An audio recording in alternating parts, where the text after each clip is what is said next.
Welcome to Team Perry's Step Out of Line podcast, featuring co-hosts Perry and Lori Finkelstein. For our podcast, Perry's voice is represented by a communication device, or rather AI technology, to ensure that all can hear and understand her speech. Together, they explore, meet, and share inspirational stories with guests who have made a positive impact in today's world. This podcast resonates with our hope to make this world a better place one step at a time through love, acceptance, and uplifting conversations.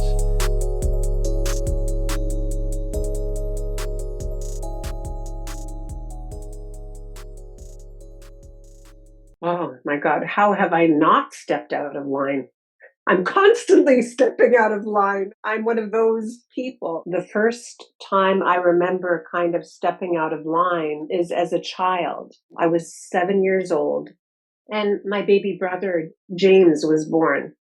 And James had a lot of health issues. He had epilepsy. He had tuberous sclerosis. He was severely mentally handicapped. He needed constant care for the first few years of his life. He was in hospital more than he was out of hospital. And I was 7 years his senior, and I had a middle brother, William.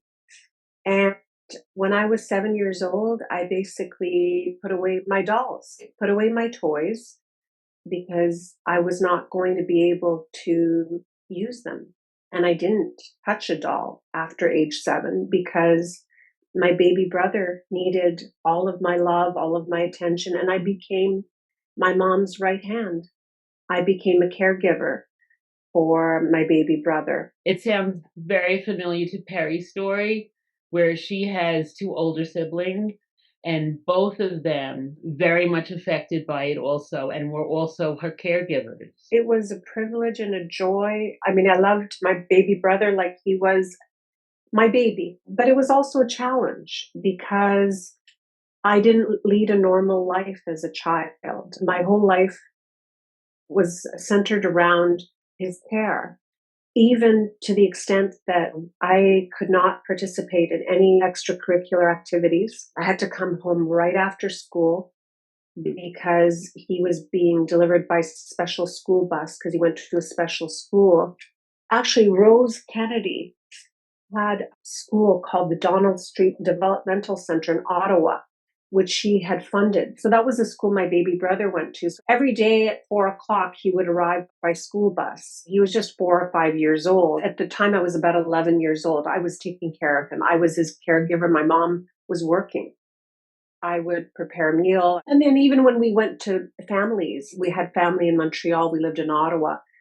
And we'd go there and I would go to the basement with my baby brother because he had a lot of developmental issues, a lot of behavior issues, and he couldn't be like around a lot of people at the same time. So I'd play with him downstairs, and I felt a little bit isolated from the rest of my family because of that. But listen, it was the best training I ever had for the life I was going to lead. I didn't know at the time that I was going to become an entrepreneur and eventually a CEO.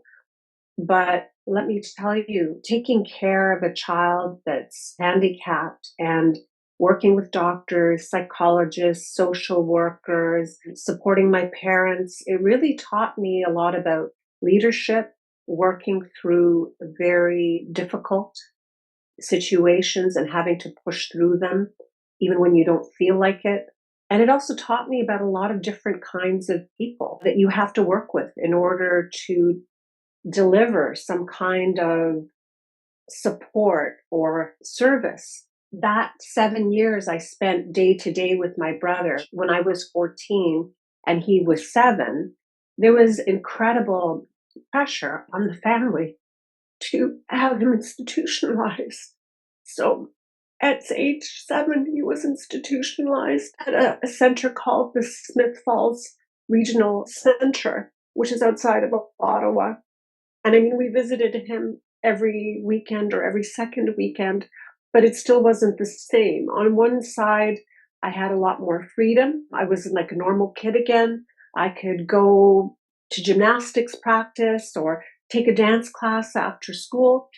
But on the other side, I missed my brother, and I saw how tormented my mom was because of the loss of like not having her son in her household, because there was just so much pressure on her to let him go because her family and my dad's family felt that she was somehow putting us all at risk or sacrificing us all for his welfare. There were no like support services for the siblings, in other words. Like Perry's siblings, they went to a center where it was called Sibs Play, and they would get help with their homework. They would take them on trips, and they got too old for it where they actually disliked it, but they always had like big brothers and big sisters over that paid attention to them, or I couldn't. It doesn't sound like when at the time they had no support. They may have, but it might have been something you had to pay for, and my parents didn't have the means because my mom was working full time. Right. My dad was working full time, but no, we didn't have anything like that. When your brother was put in the institution, did you feel guilt as well? Did you understand that it wasn't your fault, or did you feel like it was something that you did wrong or you didn't do enough? No, I didn't think that it was something that I did wrong, but I did feel a certain amount of anger and betrayal by my extended family in not providing the support and encouragement to my mom. And I felt angry on her behalf because I felt kind of like she was let out to dry by everybody. She was made the fall guy. That's how I feel. I'm sure if you talk to my extended family, they would vehemently disagree with me. So I think what happened to me is that when I dealt with problems, especially people and especially men, the first husband that I had was a guy who was extremely intelligent but had a lot of issues. And somehow I saw myself as his caregiver, as his savior, which was completely wrong. And it ultimately destroyed me. I subsequently divorced. This guy, something like 10 years, pursued me through the courts. Although he was super well educated, he didn't want to work because if he didn't work, he got legal aid in Canada. And long story short, I had to become my own lawyer because it was either that or I was going to lose my children. I became my own lawyer and I went to court every year and I defended my case, which was very complicated. It was around visitation, it was around support and his insinuation into the relationship. And I tried to allow him to have a good relationship with the children, but he had a drug addiction issue and I would not put my children at risk just for his pleasure. And then with all this behavior, it became more and more obvious to everybody that he was just somebody who didn't care about the kids, that it was all about him. And consequently, he has an estranged relationship from the children. But I was in court constantly. I had police officers at my house on a weekly basis. I had the children, they were a few times kidnapped, and the police were involved to retrieve them. So, and all this while I was building a really amazing career. It wasn't like I was a stay-at-home mom. So you had many step-out-if-line moments in your life. Would you like to tell us more? When my son was 30, my son is 38 now, he found a bump on his thigh. He kept bumping in to furniture over the years and just thought it was like a bump from hitting himself. But I said to him, you know what? You need to get that checked, no matter what. Like it could be nothing, but let's get it checked. So he got it checked, found out that it was cancer, it was sarcoma. It was really scary. I felt like I couldn't breathe for like 6 months until he had the surgery and the doctor said he was clear of everything. It was like living in a state of limbo. And in Canada, unfortunately, I don't want to criticize Canada and the Canadian healthcare system, but it isn't that great. From the time he had the biopsy done to the time that the oncologist saw him to kind of lay out a game plan was almost 6 months. He had been working for our firm on and off a few years out of university, etc. And I just said to him, listen, you have a lot of healing to do, so I'm going to pay you until you're well and you don't have to work. I just want you to focus on healing. The other aspect is my daughter-in-law works with me. So my daughter-in-law is like my second in command. all of us are going through this crisis at the same time while trying to run the business, grow the business, but more importantly, deal with getting my son Nicholas healthy. That was a really, really big one. Do you believe in God? And if you do or if you don't, how do you build your spiritual muscle? Well, my brother is a rabbi, but I don't think I do believe in God because how could I if she, him, or they, them, whoever is up there, gives me things that I don't want to deal with? You know, I have all of these medical issues. How do you explain it? My relationship with God is twisted in a way. I don't know if it's trying to protect me or haunt me. I feel like, how do you believe in something if there's no proof that it exists? And also, if you're constantly facing these battles that seem impossible to overcome at times. Then again, I do love the traditions of Judaism, but I still question the higher powers that be, as how can I not? You could look at everything and you could say, well, thank God it could have been much worse with what happened.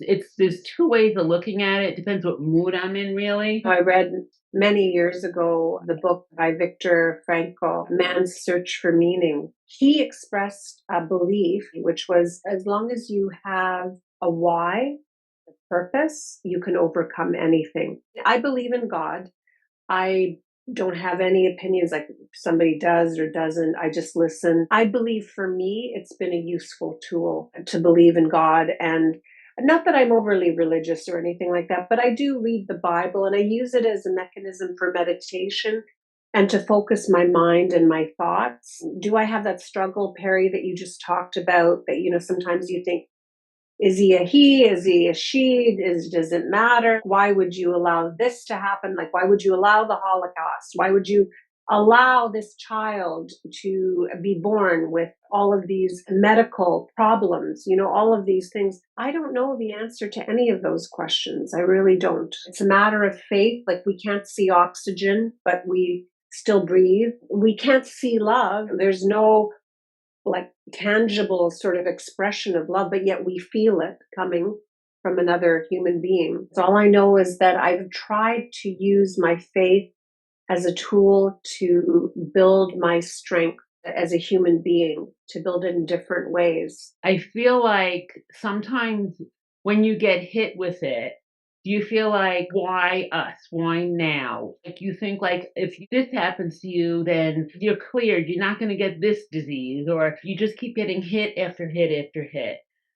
Meanwhile, while you're getting hit after hit, and I totally understand because we feel like that's our life also, you still have this career. You have two parts of you. You have one of you, which is trying to deal with everything that's going on personally. And then you are a very strong businesswoman and an entrepreneur.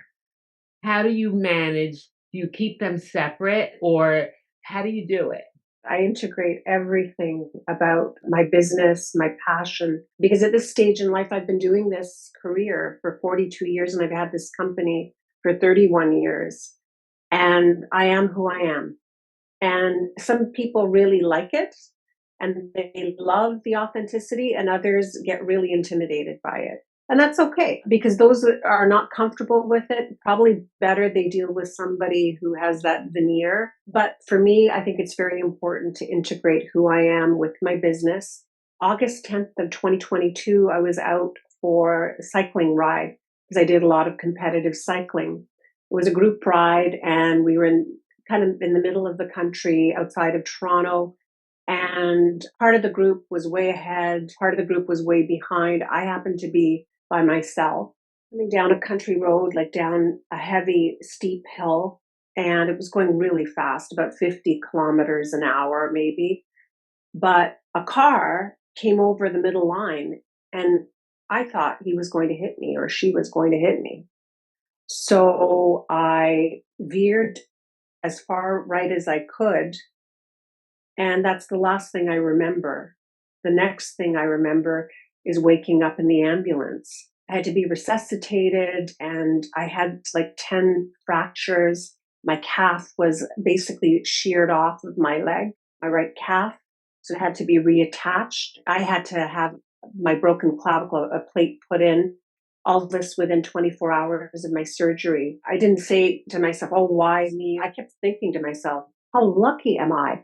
I looked at my helmet and it was basically cracked almost in two. The doctor basically told my husband, if she had not had her helmet on, you would be planning her funeral. She would not be alive.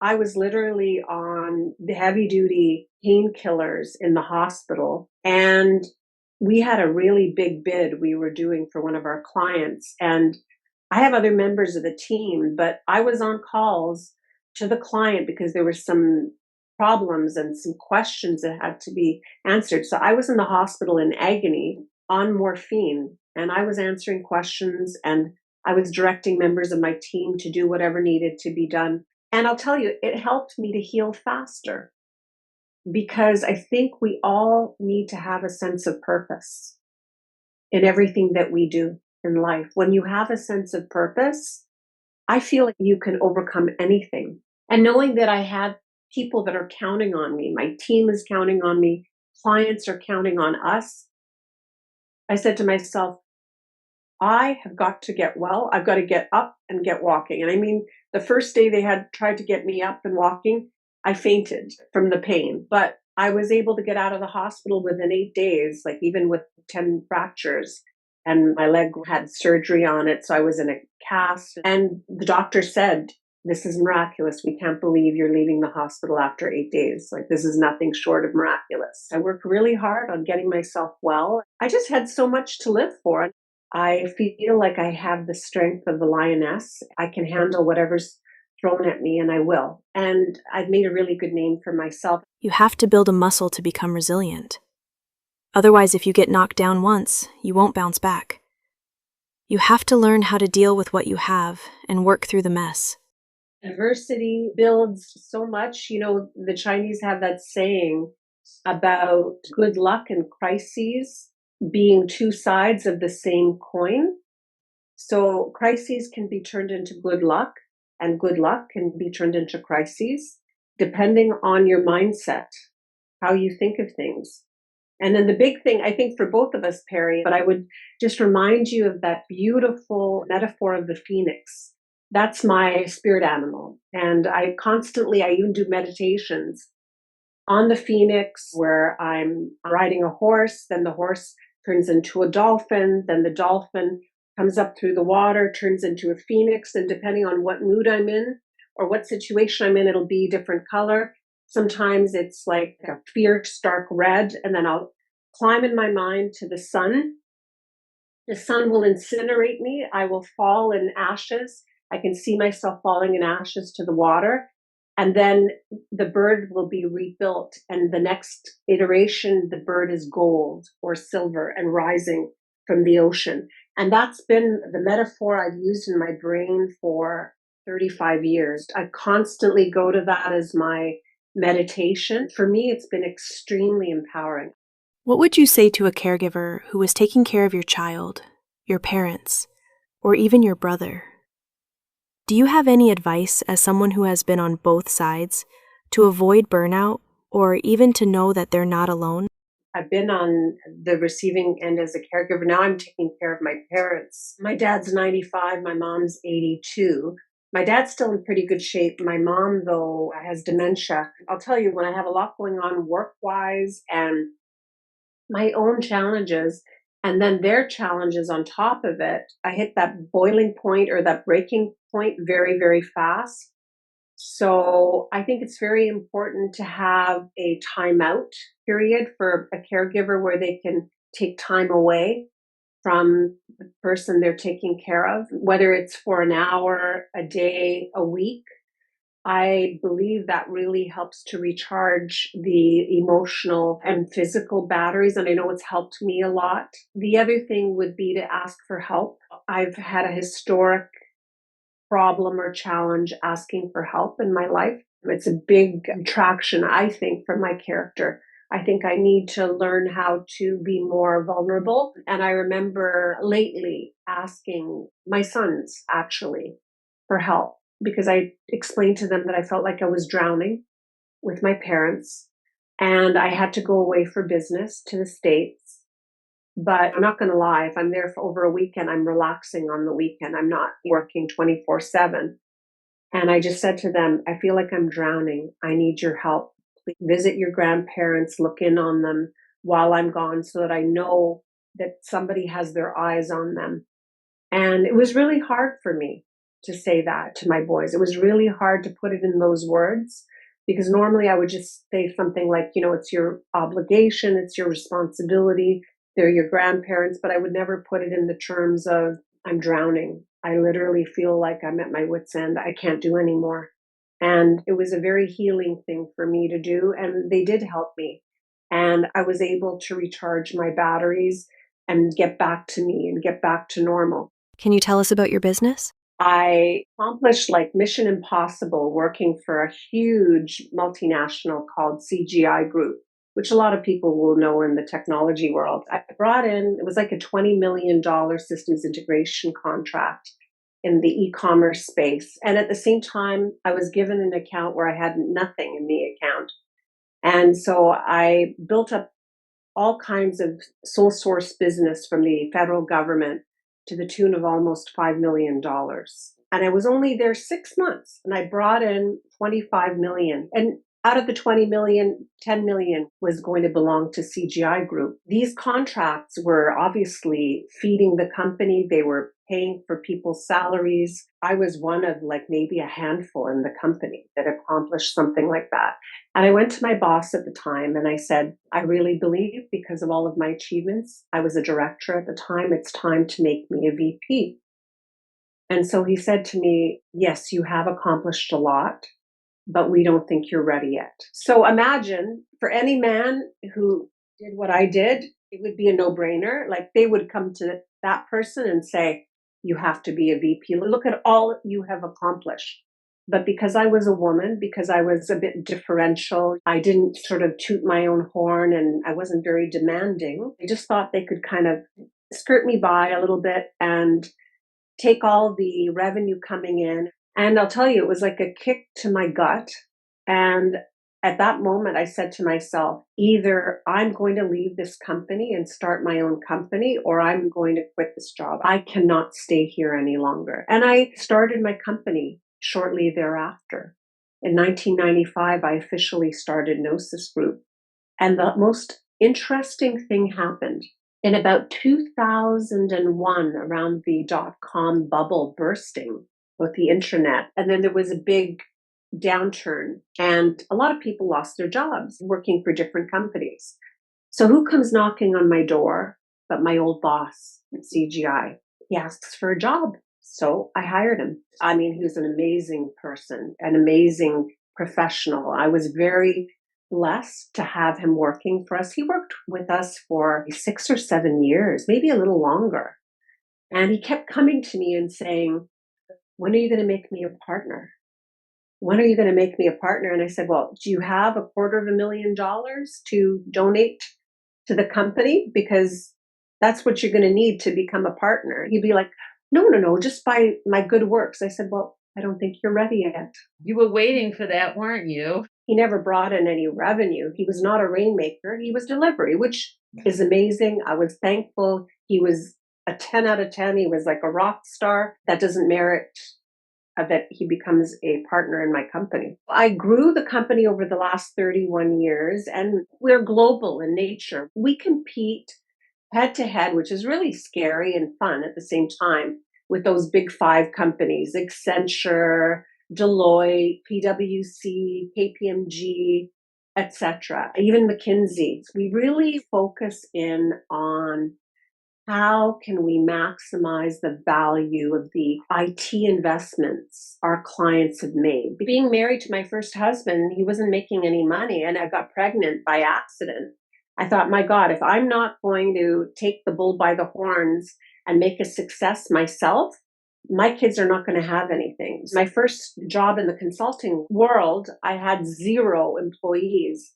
And the time I started to 3 years later, when I left that company, I had grown the team to over 100 people from 0. Perry, could you tell me what tools you use to get yourself out of a funk If you feel like you're in a bit of a funk, how do you get yourself out of that bad mood or that feeling of fear or anxiety so that you get back on the track of feeling optimistic and strong? For me, I use music. I put my headphones in and I drown out all of the noise in the world. Whether it be moody music or pop or rock, you name it. It depends on my mood. But I resort to music because jazzista my brain in focusing on what I'm doing and ignore everything else but that one task at hand. Music is very powerful. I mean, I feel like that's been also very powerful healing for me on different levels. Like whether I'm taking a walk and if I'm anxious or something, listening to classical music. Is there anything that nobody knows about you that you'd like to share? Something funny about me as a kid. I always wanted to be a movie star. Like I played the piano, I sang, I performed from an early age. Maybe from age 11, I was performing on the stage by myself, singing, dancing, and I also acted in plays and so forth. And I loved to dance, loved it.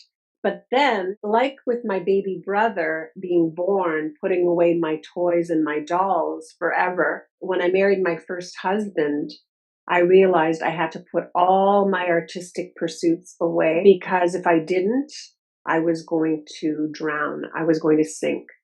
I had to focus on my career and then raising children. And I had no more time for those pursuits that filled me with so much joy. And I am going to get back to my piano. There's always time to be happy again. You don't have to live a life of serving other people and do nothing for yourself because it's not going to be good for anybody. It's not healthy. The old adage of you put the oxygen mask on yourself Right. first before you can help somebody in the plane. It's a kind of a trite little metaphor, but it's so true. And yet most of us don't do that, No. especially as women. Right. We have that, what we call the disease to please. I really hate that about the way I used to be. I gave up cooking for my husband and instead using that time, I do my projects and I'm so much happier. And every night he never knows what to eat. It's not my problem.